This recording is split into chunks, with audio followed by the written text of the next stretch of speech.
ఇక మర్యాదగా loan recovery అట. అంటే ఇప్పుడు మీరు ఏమన్నా లోన్ తెచ్చుకున్నారనుకోండి, బ్యాంకు నుంచి అయినా, ప్రైవేట్ ఫైనాన్స్ వాటి నుంచి లోన్ తీసుకుంటే ఏజెంట్ మీ దగ్గరికి వచ్చి బెదిరిస్తారు. కడతావా కట్టవా, ఇది గుంజుకపోతా అది గుంజుకపోతా అంటారు, గుంజుకపోతారు కూడా. కానీ కొన్ని సిగ్నల్స్ దగ్గర అయితే 2 వీలర్ ఈఎంఐలు కట్టిన వాళ్ళ కోసం వెయిట్ చేస్తుంటారు. ఒక 10 మంది కూర్చుంటారు. బండి వచ్చిందా కదా వెతకపోవడే, ఇక బండి వచ్చి తీసుకపో, కట్టి తీసుకపో అంటారు. సో ఇట్లా వేధించడము, తిట్టడం అట కుదరదట. అసలు వాళ్ళకి ఇవన్నీ అడ్డమా? ఏదో దాని మీద ఒక చట్టమో ఏదో రాబోతున్నట్టున్నది, కానీ ఇవన్నీ వాళ్ళకి అడ్డమా? ఏజెంట్లు దుర్భాషలాడడం, వేధించడం కుదరదట. ఉదయం 8 గంటల నుంచి రాత్రి 7 గంటల వరకే కస్టమర్లకు ఫోన్ చేయాలి. ఎవరైతే ఈ లోన్ రికవరీ ఏజెంట్లు ఉంటారు కదా, మళ్ళీ దాంట్లో టైప్స్ ఉంటాయి. గ్రేడ్ 1, 2, 3 బాక్స్ అంటారు, దాన్ని ఏమంటారు, 6 వరకు ఉంటుందట. ఫస్ట్ దాని నుంచి సెకండ్ దీని సివియారిటీ అనమాట. 6 దాకా పోయినాం అనుకో, ఇక నేను ఎత్తుకపోతారు అన్నట్టుగా. ఫస్ట్దేమో పొలైట్గా అడుగుతారు, రెండోది ఇంకో లెవెల్, 3rd, 4th, 5th, 6thకి వచ్చేసరికి ఇక వాళ్ళు ఇక మొత్తం ఇంతలావు మనుషులు వస్తారనమాట మీ ఇంటికి. సో అదొక నెట్వర్క్ అనమాట ఈ రికవరీ ఏజెన్సీలకి. అసలు ఈ వసూలు చేయడానికి ఒక థర్డ్ పార్టీని పెట్టుకుంటారు బ్యాంకులు కానీ ఫైనాన్స్ కంపెనీలు. అయితే వాళ్ళట ఉదయం 8 నుంచి కస్టమర్లకి రాత్రి 7 గంటల వరకే ఫోన్ చేయాలన్నట. మిత్రులకు, బంధువులకు ఫోన్లు చేయొద్దట. జనరల్గా ఏం చేస్తారు, లోన్లు కట్టిన వాళ్ళు వాళ్ళ ఇంటి పేరుతో ఉన్న వాళ్ళు, వాళ్ళకి సంబంధించిన వాళ్ళకు ఫోన్లు చేసి మీ వాడు ఇట్లా కట్టలేదు ఇది అని వాళ్ళని కూడా బెదిరిస్తుంటారు కొన్ని సందర్భాల్లో. మీకు తెలుసు కదా, మీ ఇంటికి వచ్చిండు కదా అని. సో అట్లా వీళ్ళకి ఫోన్లు చేయడం అనేది కుదరదట. వ్యక్తిగత సమాచారాన్ని సోషల్ మీడియాలో పెట్టడం కూడా నేరమేనట. ఇక వాడు కడతలేడు కదా అని చెప్పి వాడి ఫోటోలు అన్నీ సోషల్ మీడియాలో పెట్టిరనుకోండి, అది కూడా నేరం కిందనే పరిగణిస్తారట. రికవరీ ఏజెన్సీలకు IIBF సర్టిఫికెట్ తప్పనిసరిగా ఉండాలన్నట. ఏజెన్సీల వివరాలు బ్యాంకులు తమ సైట్లలో చూపించాలన్నట.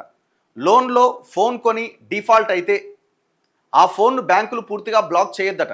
RBI కఠినంగా ఈ నిబంధనలను తీసుకొచ్చింది. ఈఎంఐలు ఉంటాయి కదా ఫోన్లు, సో ఫోన్ గుంజుకోవడము, దాన్ని మొత్తం బ్లాక్ చేయడం, ఇట్లాంటివి చేయొద్దట. ఈ నెల 31వ తేదీ దాకా చట్ట సవరణ ముసాయిదా పైన అభిప్రాయాలు తెలపాలి. అక్టోబర్ 1 నుంచి ఇది అమల్లోకి వస్తుందట. పబ్లిక్ డొమైన్లో పెట్టిరు, ఇప్పుడు దాని మీద అభిప్రాయాలు తెలపాలి. అక్టోబర్ 1 నుంచి ఇది పూర్తి స్థాయిలో అమల్లోకి వస్తుంది. అవసరం కోసం బ్యాంకులో లోన్ తీసుకొని ఏమైనా ఇబ్బందుల వల్ల సకాలంలో తిరిగి చెల్లించకపోతే ఆ బ్యాంకు రికవరీ ఏజెంట్ల నుంచి ఎదురయ్యే వేధింపులు చెప్పనలవి కాదు. గంటకు ఫోన్ చేయడం, నోటికొచ్చింది తిట్టడం, బెదిరించడం ఒక్కటేంటి, వినియోగదారుడికి నరకం చూపిస్తారు. ఇది అందరికి ఇంపార్టెంట్ అయిన విషయం కదా. ఉద్యోగులు కూడా వేధింపులకు పాల్పడతారు. ఇదేంటని అడిగితే ఏజెంట్లు తమ ఉద్యోగులు కాదు అని బ్యాంకులు తప్పించుకుంటాయి. బ్యాంకులు ఏమంటే మావారు కదా, మాకు సంబంధం లేదంటే. ఈ వేధింపులన్నింటికీ చెక్ పెట్టేలా RBI కీలక మార్గదర్శకాలు తేబోతున్నది. రిజర్వ్ బ్యాంక్ ఆఫ్ ఇండియా సవరణ మార్గదర్శకాలు 2026 పేరుతో ఈ ముసాయిదా విడుదల చేసింది. ఈ ముసాయిదా పైన ఈ నెల 31వ తేదీ వరకు ప్రజల అభిప్రాయం కోరింది. ఈ సవరణ చట్టం వచ్చే అక్టోబర్ 1వ తేదీ నుంచి అమల్లోకి రాబోతున్నది. ఇందులో లోన్ రికవరీ ఏజెన్సీలు, ఏజెంట్లు అనే పదాలకు RBI స్పష్టమైన నిర్వచనం ఇచ్చింది. వీరికి ఖచ్చితమైన అర్హతలను, విధి నిర్వహణ నియమావళిని నిర్దేశించింది. ఏజెంట్లు చేసే తప్పులకు బ్యాంకులు బాధ్యత వహించేలా నిబంధనలు పొందుపరిచింది. కస్టమర్ల రక్షణకు పటిష్టమైన చర్యలు ప్రతిపాదించింది. ఇందులో చాలా అంశాలు ఉన్నాయి. లోన్ రికవరీ కార్యకలాపాల్లో పాల్గొనే అవుట్సోర్సింగ్ సంస్థలు, వ్యక్తులను రికవరీ ఏజెన్సీలు అంటారట. లోన్ రికవరీ కోసం కస్టమర్తో నేరుగా మాట్లాడే వ్యక్తిని రికవరీ ఏజెంట్ అంటారు. రికవరీ ఏజెన్సీలు ఏజెంట్లుగా ఎవరిని పడితే వారిని నియమించడానికి వీల్లేదట. Indian Institute of Banking and Finance certificate కానీ లేదా తత్సమాన అర్హత పత్రం ఉన్నవారిని రికవరీ ఏజెంట్లుగా, ఏజెన్సీలుగా బ్యాంకులు నియమించుకోవాలి. వీరి విధి నిర్వహణపైన ఖచ్చితమైన నియమావళి ఉండాలి. ఆ నియమావళికి ఈ ఏజెన్సీలు, ఏజెంట్లు కట్టుబడి ఉండాలి. తమ సంస్థ తరపున ఏ సంస్థలను రికవరీ ఏజెన్సీలుగా నియమించామనే వివరాలు బ్యాంకులు తమ వెబ్సైట్లో పెట్టాలి. మధ్యలో గనక ఏజెన్సీ మారిస్తే వెంటనే అప్డేట్ చేయాలి. ఏజెంట్లు లోన్ రికవరీకి వచ్చే విషయాన్ని కస్టమర్కు ఒకరోజు ముందే బ్యాంకులు తెలియజేయాలి. మావాడు వస్తుండు, జర పైసలు కట్టురు అని చెప్పాలన్నట. ఎవరికి? కస్టమర్కి. రికవరీ ఏజెంట్ గుర్తింపు కార్డును, లోన్ రికవరీ అనుమతి పత్రాన్ని వెంట తీసుకుపోవాలి. ఉత్తగానే పోవద్దు. విజిటింగ్ షెడ్యూల్ ఖరారైన తర్వాత రికవరీ ఏజెంట్ ఏదైనా కారణంతో రాలేకపోతే బ్యాంకు ఆ విషయాన్ని మళ్ళీ కస్టమర్కి ఫోన్ చేసి చెప్పాలి. వేరే పని వల్ల రాలేకపోయిండు అని బ్యాంకు మళ్ళీ కస్టమర్కి చెప్పాలి. కస్టమర్ను లేదా గ్యారంటీగా ఉన్న వ్యక్తిని తరచుగా ఫోన్లు చేసి వేధించొద్దు. ఉదయం 8 నుంచి రాత్రి 7 గంటల లోపు మాత్రమే ఏజెంట్లు కస్టమర్ను సంప్రదించాలి.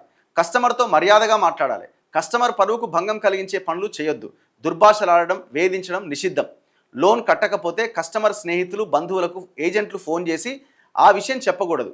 చెప్తామని కస్టమర్ను బెదిరించొద్దు. వివాహాల వంటి శుభకార్యాలు జరుగుతున్నప్పుడు వెళ్ళి వేధించొద్దు. వాళ్ళ ఇంట్లో ఏదైనా మంచి కార్యక్రమం జరుగుతుంది, పోయాడు నిలబడతారు. ఎందుకంటే చుట్టాలు వస్తారు కదా, ఇజ్జత్ పోతుంది. ఆ ఇజ్జత్ కన్నా కడతారేమని అదొక స్ట్రాటజీ అనమాట. సో అట్లాంటి టైంలో కూడా మీరు పోవద్దట. ఇప్పుడు ఇలా మొత్తం బకరాలని ఏజెంట్లని చేస్తున్నట్టు కొడుతుంది. ఇప్పుడు వాళ్ళు కూడా ఏముంది, వాళ్ళు ఉద్యోగస్తులే కదా. ఆ బ్యాంకో ఫైనాన్స్ ఏజెన్సీనో డబ్బులు ఇస్తే, శాలరీ ఇస్తే వాళ్ళు వెళ్ళి పనిచేస్తారు. ఇప్పుడు ఇక్కడ ఎవరు బుక్ అవుతారు? ఇప్పుడు ఆ కస్టమర్ ఏమంటాడు, కొంత కట్టొద్దు అనే ఆలోచన ఉన్న వాళ్ళు ఉన్నారనుకోండి, డబ్బులున్నా కూడా కావాలని వీళ్ళు నన్ను వేధించడానికి కేసు పెట్టే అవకాశం కూడా ఉంటుంది. దానికి ఏందో మరి. ఈ లైన్ బాగుంది చూడండి. కస్టమర్ను బెదిరించొద్దట, స్నేహితులకు బంధువులకు ఫోన్లు చేయొద్దట, పెళ్ళిళ్ళు శుభకార్యాలు అవుతుంటే వీళ్ళు పోవద్దట ఏజెంట్లు. కస్టమర్ ఫోన్ నెంబరు, లోన్ వివరాలు, ఇతర వ్యక్తిగత వివరాలను సోషల్ మీడియాలో బ్యాంకులు, ఏజెంట్లు బహిర్గతం చేయొద్దు. ఈయన డబ్బులు కడతలేడని చెప్పి సోషల్ మీడియాలో పోస్టులు పెట్టొద్దట. బ్యాంకు ఉద్యోగులు, ఏజెంట్లు కస్టమర్కు చేసే ఫోన్ కాల్స్ను బ్యాంకులు ఖచ్చితంగా రికార్డ్ చేసి 6 నెలల పాటు తప్పనిసరిగా భద్రపరచాలి. ఏదైనా న్యాయపరమైన సమస్య వచ్చినప్పుడు ఈ రికార్డులు సాక్ష్యాలుగా ఉపయోగపడతాయి. లోన్ పైన న్యాయ వివాదం కొనసాగుతున్నప్పుడు దాని రికవరీకి మొదట నియమించిన ఏజెన్సీని మార్చొద్దు. కస్టమర్ ఫోన్ డేటా వివరాలను బ్యాంకులు ఎట్టి పరిస్థితుల్లోనూ సేకరించరాదు. లోన్ తీసుకొని ఫోన్, ట్యాబ్ వంటివి కొన్న కస్టమర్ ఆ లోన్ కట్టలేకపోతే ఫోన్ను బ్యాంకులు పూర్తిగా బ్లాక్ చేయొద్దు. ఇన్కమింగ్ ఎమర్జెన్సీ కాల్స్, ప్రభుత్వం జారీ చేసే ప్రజా ప్రయోజనాల సందేశాలు, ఇంటర్నెట్ను బ్లాక్ చేయొద్దు. ఒక్క ఈఎంఐ కట్టలేకపోయినంత మాత్రాన కస్టమర్ ఫోన్ను బ్లాక్ చేయొద్దు. 60 రోజులు గడిచిన తర్వాత మొదటి నోటీస్ ఇవ్వాలి. ఆ తర్వాత మరో 21 రోజులు సమయం ఇచ్చి రెండో నోటీస్ ఇవ్వాలి. రెండో నోటీస్ ఇచ్చిన 7 రోజుల తర్వాత కూడా కస్టమర్ లోన్ కట్టకపోతే అతడి ఫోన్ను పరిమితంగా బ్లాక్ చేయొచ్చు.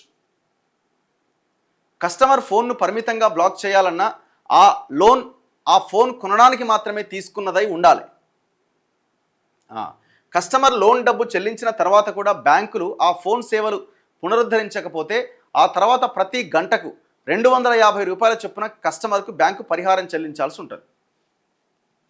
సో ఇది ఈ బ్యాంక్ లోన్లు తీసుకున్న వాళ్ళు, ఏజెంట్లు, ఆ బ్యాంకులు ఆర్ ఫైనాన్స్ ఏజెన్సీలకి ఒక గైడ్లైన్స్తో కూడిన ఒక చట్టం రాబోతున్నది. ఆ ముసాయిదా పబ్లిక్ డొమైన్లో ఉన్నది. ఈ అభిప్రాయాలు ఇవన్నీ వచ్చిన తర్వాత అక్టోబర్ 1 నుంచి ఇది పూర్తి స్థాయిలో అమల్లోకి వస్తుంది.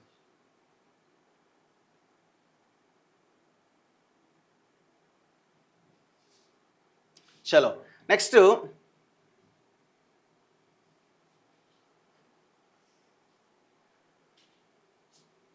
పబ్లిక్ కామెంట్స్ చూద్దాం.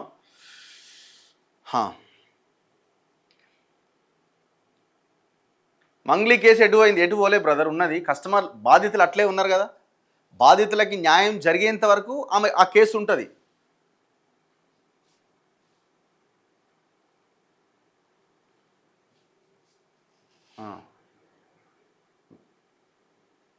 అన్న, మిషన్ భగీరథలో 17,000 మంది ఉన్నారు. అందులో ఎవరెస్ట్ కంపెనీలో పంప్ ఆపరేటర్కి 9 నెలల నుంచి శాలరీస్ లేవట. వాళ్ళు కార్పొరేషన్కి వచ్చారు అని మా ఏజెన్సీ వాళ్ళు అంటున్నారు. మీరు మాట్లాడండి. 17,000 మంది కాడ 9 నెలల నుంచి జీతాలు లేవట. ఏం దారుణం ఇది? ఎంత ఘోరం అసలు ఇది? ఎట్లా బతకాలి చెప్పండి వాళ్ళు?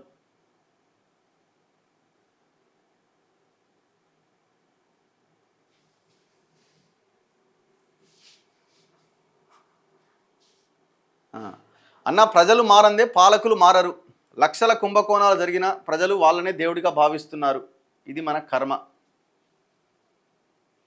గ్రామ పంచాయతీ జీతాల గురించి అడిగితే ఈయనేం చెప్తాడు? ఏందో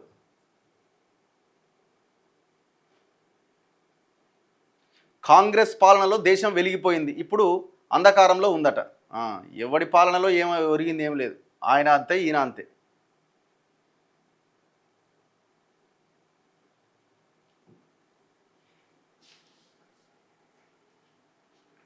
పోయిన యాసంగి పంటకు ఇవ్వలేదు, తక్షణమే ఈ పంటకు బోనస్ ఇవ్వాలి. ఇప్పుడు కేవలం 6 రకాల సన్నవడ్లకే బోనస్ అంటున్నారట.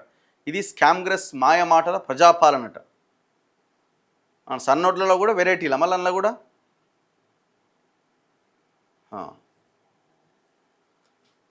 జీవో 317 బాధితుల గురించి మాట్లాడండి. దానికి ఒక సబ్ కమిటీ ఏదో వేసినట్టున్నారు. ఎక్కడ పోయిందో గాలికే కొట్టుకుపోయింది. శ్రీధరబాబు గారు ఇంకెవరో బట్టి విక్రమార్క వీళ్ళందరితోటి.